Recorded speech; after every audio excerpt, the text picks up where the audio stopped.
all, we're not waiting to July 1. We've actually already started this. And the first thing we need is a disaggregated budget. We filed the Freedom of Information Act yesterday, as a matter of fact. We were at the board demanding that CPS show us disaggregated budgets because we cannot make any kind of decisions if we do not have the correct information. You should know, it should be line item, exactly how many billable minutes, let alone hours, you already have clocked. So, thank you. Because if you don't do them, they'll be on you. And if you don't say you did them, and you don't record them properly, then you get disciplined. So the first thing, again, is to have a disaggregated budget so we have the information to fight with. And you're absolutely right. But we're not waiting because we've already filed unfair labor practices and a variety of other issues against the board. Ultimately, what we need is constant sources of information that we provide you and you provide us. We have to have this two-way street. Right now, that's not what's working. Next question. My name is Pastor Chaplos. I'm a school social worker. Many of you commented on the weak state of our union. I believe part of that has to do with our union being very divided. As past delegate, I saw backstabbing, I saw disrespect, and I saw our union really not being able to get anything done because of how divided the House was. And that really, really discouraged me to participate in anything. How do you plan to work on that problem? And it's what I rule.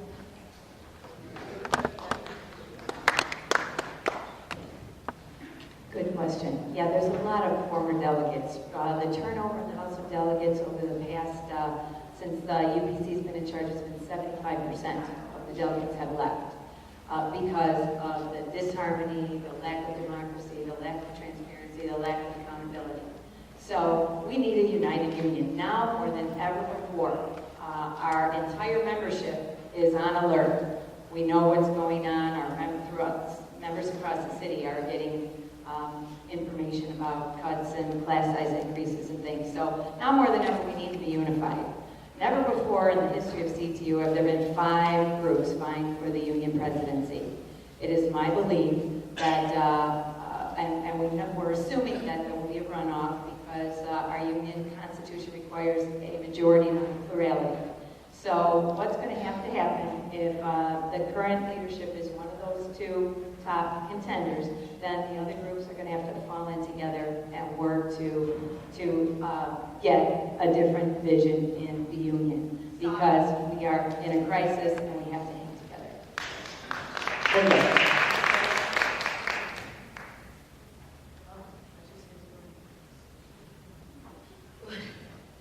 We have to work together.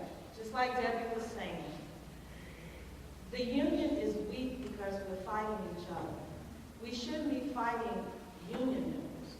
When you call the union, you should be able to get someone down there to help you with anything. Right now, if you call the union, people can call me because I'm a part of the fight. People can call me, they said, I know I can get you, Linda. But we're going to have to get together as a union and fight. The board, the mayor, everyone knows we're weak. We're fighting each other. We're all union members. We pay dues to the same union. We have to stop it. Like Debbie was saying, someone's going to be in the runoff. And really, all of us up here, we like each other. But whoever's in the runoff, we're all going to get together and come together and be unified. Because if we don't get together and stop our union from being... Susan, to a process note, do you think we should add maybe 10 more seconds on to each? No? No? Keep it at a minute? Okay. Let's try to get as many questions in. I'd rather try to get as many questions in so everybody is happy. I think there are a lot of other divisions in our union that have nothing to do with leadership fighting. I think the Board of Education has been very successful at pitting veteran teachers against younger teachers. And that has nothing to do with union infighting. One of the things I think is incredibly important is that we all know there are very committed, strong, good unionists in every single caucus represented here and even not represented here. They're good, union, strong-minded people that really want to see things change. And I believe that regardless of what happens, all of these people will come to the table. The unfortunate fact is that we had a huge schism. There's no doubt about that. And that gave the board a lot of solace. But I truly believe that regardless of what happens, you will see people come together. But I will say that unfortunately, there are people that don't want to do that.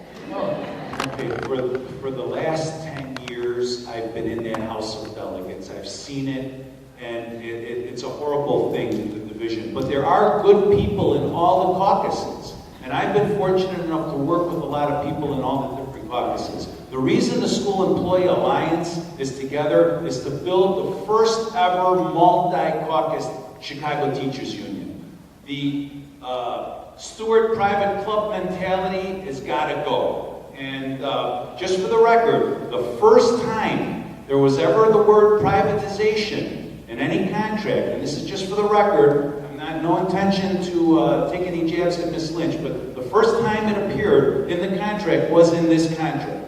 Prior to this, the word privatization never existed, and you can check that. Okay, my name is Benita Whitfield Shanklin. I'm a school social worker. Betsy stole my question.